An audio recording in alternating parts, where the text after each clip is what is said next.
কবরের জীবনটা আসল জীবন। বিশ্বনবী দোয়া করতেন, আল্লাহুম্মা ইন্না নাউযু বিকা মিন আযাবিল কবর। আল্লাহ, আমি আপনার কাছে কবরের আযাব থেকে পানাহ চাই, কবরের আযাব থেকে বাঁচতে চাই। এই কবরের মধ্যে অনেক ফিতনা হবে, অনেক সুয়াল হবে। কবরে প্রশ্ন আছে না নাই?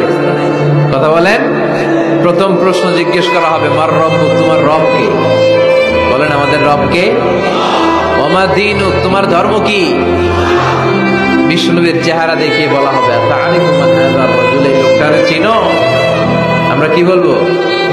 আমরা চিনি, উনি আমাদের প্রিয় রাসূল মুহাম্মদুর রাসূলুল্লাহ সাল্লাল্লাহু আলাইহি ওয়াসাল্লাম। এরপরে জিজ্ঞেস করা হবে, এগুলো কোত্থেকে শিখলা? আমরা বলবো কোরআন থেকে। ফায়ুফসাহু লাহু কবরুহু ৭০ যিরাআন।